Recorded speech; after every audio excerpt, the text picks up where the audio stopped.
Fala, meus amigos e minhas amigas, como é que estão todos aí em quarentena com o coronavírus, né? Infelizmente a gente está passando por uma situação complicada nesses últimos dias.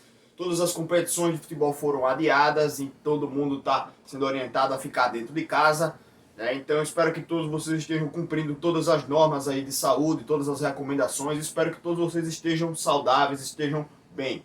Não estou aqui para falar do coronavírus, não. Estou aqui para falar da equipe do CSA, falar um pouquinho desse time aí, o que a gente tá vendo aí do CSA nesse começo de temporada, algo que não tem agradado muito a todos os torcedores, né? De primeira, né, eu comecei falando um pouquinho agora do coronavírus, né? E eu fiz outro canal, outro portal para me comunicar com você, torcedor, chamado Espaço da Bola Notícias, onde eu vou trazer muita informação, opinião sobre assuntos do futebol que são pertinentes nos noticiários.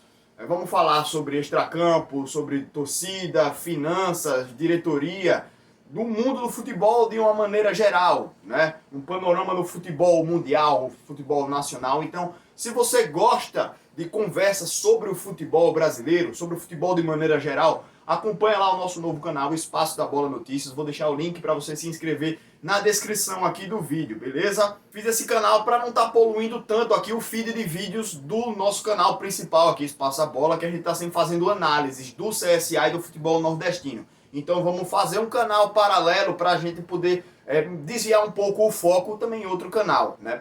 Se você gostar desse tipo de vídeo, acompanha a gente lá, dá uma conferida também, porque a gente vai trazer vídeos periódicos, sempre falando muito de futebol, beleza? Agora vamos voltar a falar aqui da equipe do CSA. Vou trazer alguns dados aqui para a gente comparar um pouco do começo dessa temporada aqui agora do CSA. Ao todo foram 13 jogos. O time do CSA teve 4 vitórias, 2 empates e 7 derrotas. Contando aí também já a eliminação na Copa do Nordeste e na Copa do Brasil, que foi um vexame muito grande. 35,9% de aproveitamento para o time do CSA nesse início de temporada, 16 gols marcados e 15 sofridos. Lembrando que a gente fez 4 gols no Coruripe e 4 gols no Frei Paulistano. Então foram 2 jogos aí que a gente já conseguiu 8 gols aí, né? Para comparar os dois treinadores, a gente tem aí um universo de jogos parecido para os dois. O Barbieri teve 6 jogos no comando do CSA. 2 vitórias, 1 empate e 3 derrotas. 7 gols marcados, 9 gols sofridos, menos 2 de saldo aí de gols. E o Barbieri também conseguiu essas 2 vitórias no Campeonato Alagoano, contra o Céu e contra o Jaciobá, certo? Foi eliminado na Copa do Brasil, teve 38,1% de aproveitamento. Já o Eduardo Batista chegou e tentou modificar um pouco a equipe do CSA, teve algumas mudanças na equipe realmente, a gente via que o time teve uma melhora significativa um pouquinho, mas os resultados não vieram no início e ele tem 33,3% de aproveitamento, mais baixo do que o Barbieri. Ele teve 7 jogos no comando do CSA, né, um jogo a mais que o Barbieri, e teve as mesmas 2 vitórias e um empate. Teve uma derrota a mais, então, no caso, por isso o aproveitamento dele foi mais baixo. O time fez 9 gols e sofreu 6, ou seja, tem mais 3 de saldo de gols, né? Mas lembrando que desses 9 gols, 8 foram contra o Coruripe e contra o Frei Paulistano, né? Então aí a gente já teve uma destoada um pouco das demais partidas, porque o CSA é ruimzinho de fazer gol, viu? Quando fez agora também desencantou a fazer, né? Desinvestiu a fazer gol, mas realmente é complicado esse momento aí da equipe do CSA. Tomara que o time consiga se alavancar aí depois que voltar desse período de paralisação. Gente, vamos lá falar um pouquinho agora do elenco. Eu vou colocar a lista completa dos jogadores lá no Instagram da gente, @porta-voz do Azulão, então segue a gente lá nas redes sociais, beleza? Eu vou deixar o link também aqui na descrição do vídeo e nos comentários para você acompanhar a gente lá nas redes sociais. Que eu vou colocar aí a lista de jogadores que tem presentes aí na equipe do CSA. Vamos posição por posição. Primeiramente, no gol. Thiago Rodrigues é um ótimo goleiro, então aí o CSA acertou. Mas no banco de reserva a gente tem o Bruno Grassi e o Kaique, que são caras que não convenceram. Goleiros que não trouxeram segurança para a equipe do CSA e que realmente é preocupante a gente ter esses 2 caras no banco. Eu acho que o time do CSA poderia ter promovido a entrada do Cajuru, que é um jogador que prorrogou o seu contrato, então ele tem contrato vigente com o CSA, está regularizado e pode jogar. A questão dele é física, né? Ele está recuperando de lesão desde 2018, então são quase 2 anos que ele não entra em campo.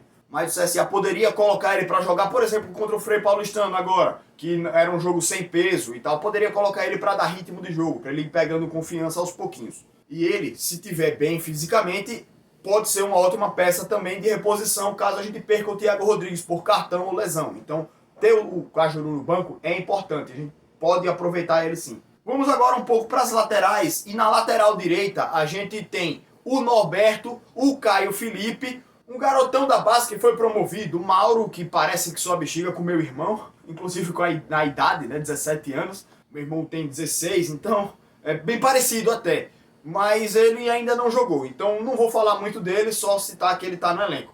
E também o Diego Renan, é um lateral esquerdo que vinha jogando do lado direito. Vamos falar do Diego Renan, que foi o cara que jogou mais nessa posição. Eu acho que ele é um cara que, quando o time estava encaixado, redondinho, funcionando, em algum momento pontual, ele errava numa situação crítica, que não podia errar naquele momento. Ele falhava e o time acabava levando o gol, e isso comprometia o resultado pra gente. Quando ele voltou agora pro lado esquerdo, me parece que ele tá mais adaptado a jogar do lado esquerdo. Apesar de ser ambidestro e poder jogar nas duas, eu acho que do lado esquerdo ele tem exercido um papel melhor. E o Norberto chegou aqui fazendo partidas muito ruins também do lado direito. E agora, com a entrada do Caio Felipe, eu acho que a gente achou o nosso titular. Foi eleito o melhor em campo nessa partida contra o Frei Paulistano, né? Jogou muito bem realmente. Foi eleito o melhor em campo por uma equipe de rádio daqui de Maceió, não lembro se foi a Pajuçara ou se foi a CBN, mas ele foi eleito aí o melhor pela rádio. O que me faz pensar o que é que tinha na cabeça do Eduardo Batista para não colocar logo o jovem jogador, né? Ele é jovem, talvez por isso também a insegurança de colocar um jovem jogador na lateral direita, mas ele entrou e deu conta do recado. Por que ele não tinha sido escalado antes? Fica aí o meu questionamento. Agora vamos para a lateral esquerda, que a gente tem o Rafinha e o Diego Renan. Então, eu gosto mais do Rafinha do que do Diego Renan, certo? Eu acho ele um jogador mais agudo, mais ofensivo, mas o Diego Renan também tem uma qualidade técnica, pode jogar bem, fazer 2 partidas, então eu acho que na lateral esquerda a gente está bem ali com 2 jogadores bons, né? Diego Renan e Rafinha. Vamos para o miolo de zaga.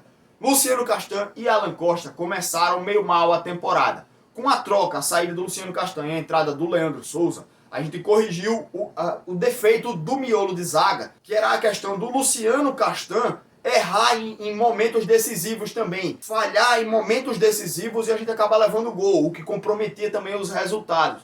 A entrada do Leandro tirou um pouco disso, principalmente quando o Leandro foi para a direita e o Alan Costa foi para a esquerda. O Leandro começou a jogar mais na dele. Isso corrigiu um pouco o posicionamento da nossa defesa. Mas nesse último jogo contra o Frei Paulistano, o Luciano Castan voltou para a titularidade e não falhou. Tudo bem que o Frei Paulistano estava até com time reserva, então não era critério para a gente avaliar a nossa defesa. Então eu acho que a gente pode voltar a jogar aí com o Luciano Castan e Alan Costa, que se depois desse período aí de treinamentos, vai que os caras voltam num ritmo melhor, mas realmente é uma opção jogar com Alan Costa e Leandro Souza. Outros 2 jogadores que a gente tem na defesa é o William Rocha, que fez uma partida terrível contra o Jaciobar, né? Então eu acho que é um cara que acaba saindo um pouco dos planos. E também a gente tem o Lucas Dias, que não vem entrando ultimamente. Ele poderia até ter entrado nessa última partida no lugar do Alan Costa para observar como ele se comporta dentro de campo, como ele joga e tal. Então é um jovem jogador, pode evoluir, pode crescer, mas precisa de tempo de jogo, ritmo de jogo para poder entrar em campo. Vamos agora para o meio de campo. Os volantes, né, é a posição que a gente tem mais jogadores. Vamos pelo primeiro, que é o Márcio Araújo, que eu acho que é um cara que poderia ter tido oportunidades já para jogar. Ele estava aprimorando sua parte física, não jogou, né, nesses últimos jogos, mas ele pode ser um jogador importante para dar segurança para a nossa defesa. Uma segurança que a nossa defesa não tem desde muito tempo. Desde o ano passado eu falo que a nossa defesa é muito exposta. E isso parte por um posicionamento do meio de campo, que deixa exposta, deixa espaços. E os caras ficam no mano a mano direto com a nossa defesa. Então o Márcio Araújo pode ser um jogador defensivo lá para proteger a defesa e dar essa consistência que o meio campo precisa. Quem vem fazendo essa função em campo é o Iago, junto com o Jean Kleber. São 2 jogadores que saem e alternam, né, a saída como os 2 volantes ali da nossa equipe. O Iago, eu acho que ele joga melhor como primeiro volante do que como segundo. E o Jean Kleber é um jogador que dá qualidade técnica na saída de bola. Então pode fazer uma dupla entre Jean Kleber e o Márcio Araújo. Outro cara que pode fazer esse papel que o Jean Kleber faz é o Richard Franco. Ele é um jogador estrangeiro, né? Então ele, sei lá, parece que ele tem aquele sangue latino, né? Aquela garra, aquela disputa, briga intensa. É um jogo brigado, troncudão, né? Trombador, mordedor lá pra tomar a bola. É um jogo bem Libertadores mesmo, né, do Richard Franco. Eu acho até que ele pode ter mais oportunidades nesse time. É um bom jogador, ótimo jogador o Richard Franco. Então eu acho que ele pode ter mais oportunidades aí, principalmente no lugar do Jean Kleber, quando ele não estiver tão bem assim. Mas eu acho que seria até uma ótima oportunidade, né, colocar Richard Franco e Jean Kleber para jogar os dois. Os dois conseguem fazer essa alternância também melhor. Eu acho que o Richard Franco pode ser melhor do que o Iago jogando nessa posição. O Giovani chegou aqui com status, com nome, mas não conseguiu fazer boas partidas também, jogando lá como primeiro volante, dando a saída de bola. Então eu acho que ele deve comer um bancozinho aí, o Giovani. Outro cara do meio de campo é o Luan, que chegou e não jogou ainda, não fez a sua estreia, né? Ele até se machucou ultimamente, não está disponível para o time do CSA, então não vou falar muito dele, não tem tanto o que falar também. No meio de campo, o meia central, o armador, a gente tem Renatinho, Gustavo Eblin e o Nadson. O Nadson fez uma partida e eu não gostei muito da partida dele, foi até contra o Jaciobar. Ele não participou bem não, eu não achei que foi tão bem ele. Mas também o Renatinho não vem rendendo. Cresceu um pouco mais nessas últimas partidas, deu um belo passo para o Vitor Paraíba fazer o gol, né, lá no jogo agora contra o Frei Paulistano. Fez um gol também contra o Coruripe, então vem melhorando um pouco seu desempenho o Renatinho. Apesar disso, ele chegou com um status muito grande e não correspondeu. E agora eu bato na mesma tecla do Caio Felipe. O Gustavo Eblin pode entrar, jogar, pode ter mais espaço nesse time, já que a gente não vinha rendendo com o Renatinho jogando naquela posição. Então essa insistência com ele às vezes pode ser um pouco cabeça dura do Eduardo Batista. Bota o Gustavo Eblin para ver como ele funciona, pelo menos uma partida. Testa o garoto, testa o jogador para ver como o time se comporta. Indo para as pontas, os jogadores de lado de campo, o Bilu, eu sempre elogio que é um jogador arisco, é o cara que vai para cima, parte no mano a mano. Jogador maloqueiro, segura a bola, espera a falta, cava faltas, o que é importante também. O time às vezes precisa de um jogador de bola parada. E como eu disse, nesse jogo contra o Frei Paulistano ele foi eleito o melhor em campo, né? Fez uma belíssima jogada, tabelou ali na lateral de campo e saiu para fazer o cruzamento para o segundo gol, né? O gol do Michel. Então ele pode ser um jogador importantíssimo assim para o mano a mano, né? Eu acho que é titular absoluto o Bilu. Do outro lado, quem vem jogando geralmente é o Alano. E eu acho que o Alano deve ser um cara mais incisivo, para jogar mais perto da área. Ele é, inclusive, o artilheiro do time do CSA na temporada. Ele é um bom finalizador. Mas quando ele recebe a bola fora da área para fazer a jogada, né, para fazer uma tabela, puxar a marcação, tudo, ele não consegue fazer tantas boas jogadas assim. Eu acho que ele deve ser o cara mais incisivo para receber a bola no mano a mano contra a defesa para dar um corte e bater pro gol, ou receber a bola já em condições de finalizar, bater de primeira, faz vários gols o Alano realmente. Então, bota o cara mais próximo lá do gol, mais próximo lá da área. O Vitor Paraíba, jovem jogador da base, mostra potencial, pode evoluir, pode crescer, precisa de tempo de jogo realmente. Entrou e fez até uma boa partida contra o Frei Paulistano agora, pode evoluir, pode crescer mais ainda e pode render bons frutos aí para a equipe do CSA. Ele precisa ser um pouco mais esforçado só. Mas é uma boa oportunidade para o CSA investir num jovem jogador. Vamos lá, tem mais jogador de lado de campo. Bruno José. Ele é um cara que, no primeiro jogo, eu até gostei da movimentação dele. Ele deu mais jogadas ofensivas para a equipe do CSA. Só que ele não consegue trazer tanta qualidade técnica assim para o time. Então, eu acho que pode ser um cara ali para entrar quando o time precisa de velocidade, puxar contra-ataque e tal. Só que não é o cara para entrar para resolver jogo nenhum. Então, Bruno José realmente está um pouco abaixo da minha expectativa quando eu vi ele jogar pela primeira vez. Peço até desculpa, é muito jogador e eu vou acabar esquecendo de alguns. Rodrigo Pimpão foi o cara que chegou com mais nome aqui no time do CSA, né? Chegou aí para arrancar a tampa, como diz o Emerson Júnior, mas realmente muito abaixo da expectativa também o Rodrigo Pimpão. Ele, no Botafogo, nunca foi uma grande estrela. Ele, na verdade, é um jogador mediano que, quando pegava uma equipe arrumada, ele conseguia corresponder. E quando a equipe é desarrumada, como a exemplo desse CSA, o cara não corresponde. Porque ele não é o cara para botar a bola debaixo do braço e resolver o jogo. Ele é um cara para cumprir a função tática dele lá dentro de campo. E aqui no CSA ele chegou para resolver, para ser o cara. E ele não é esse tipo de jogador. Então a gente criou uma expectativa muito grande para um cara que não corresponde a esse tipo de expectativa, esse tipo de jogador. Não é o jeito dele jogar. E outro cara que chegou com muito nome também foi o Diego Maurício. E aí eu vou colocar ele como ponta barra atacante, né? Porque ele chegou para ser o centroavante da gente, mas ele não tem qualidade técnica para ser o centroavante.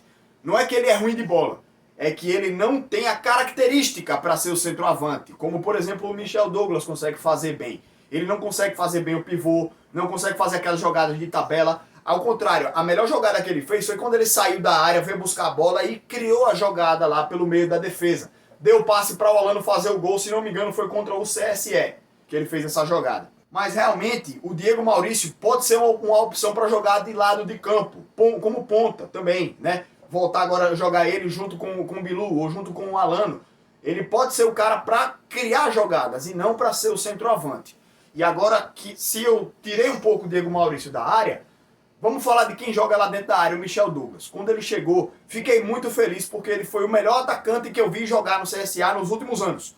Foi importantíssimo na Série B, foi importantíssimo no título alagoano, foi importantíssimo no título da Série C. Então o Michel é um jogadorzaço, é um grande atacante. Eu gosto muito do Michel. Já chegou fazendo gol, já chegou jogando bem e dando uma profundidade que o time do CSA não tinha. O ataque do CSA era desordenado. Ninguém tinha posição fixa. Com o Michel Douglas lá dentro da área, só de ter o centroavante lá na frente, você fixa mais os jogadores de ponta, porque já tem o centroavante. Então não vai ter o cara que vai sair para entrar outro, para o cara voltar, ir para o lado e trocar de posição. Não, você já tem o centroavante. Então, quando você recebe a bola, você tem a sua posição fixa para fazer a jogada no seu setor. E você tem o centroavante lá dentro da área, que é o cara que quando você domina a bola, você vai olhar para a área e vai procurar ele. Né? Você vai olhar assim, onde está o Michel? Achou ele lá? Dá-lhe o cruzamento, como fez o Bilu, por exemplo. E o Michel mostrou que ele tem cacuete de centroavante. Ele partiu na hora certa, ganhou na corrida do zagueiro, né? Porque ele partiu antes do zagueiro, né? Tem muito bem essa jogada de antecipação, o Michel, para ganhar a disputa da zaga. E fez o gol lá contra o Frei Paulistano. Então, o Michel, para mim, é o titular absoluto desse time e chegou para mudar o estilo de jogo do CSA. Entrou também no segundo tempo o Alexandro, que está no CSA desde o ano passado, estava tratando de lesão. E o Alexandro pode ser um bom reserva aí para o Michel, exatamente por isso, porque a gente precisa de um centroavante. Não que eu acho que o Alexandro possa ser uma opção técnica para o time. Longe disso, eu acho que ele pode fazer essa função de estar lá dentro da área, né? Para, como eu disse, fixar, organizar o ataque do CSA. E também, Deus o livre, a gente chegar na semifinal e final do Alagoano, a gente precisando fazer gol lá no último momento, o Alexandre pode ser uma opção para jogar lá dentro da área, para se lançar para cima lá, colocar Michel e Alexandre para chuveirinho dentro da área, bola na área, tudo. Uma opção, né? É bom a gente ter outro atacante de área assim, para no momento de desespero se lançar para frente. Então, gente, vídeo grande pra cacete, né? Então, espero que todo mundo tenha gostado aqui e espero que eu tenha falado aí de todos os jogadores, não tenha esquecido nenhum. Mas eu vou trazer lá no Instagram da gente toda a lista dos jogadores e vou conversar um pouquinho com vocês também. Quero saber a sua opinião, beleza? Gente, um grande abraço a todos. Muito obrigado por acompanharem aqui o nosso canal. Um grande abraço, valeu e até o próximo vídeo.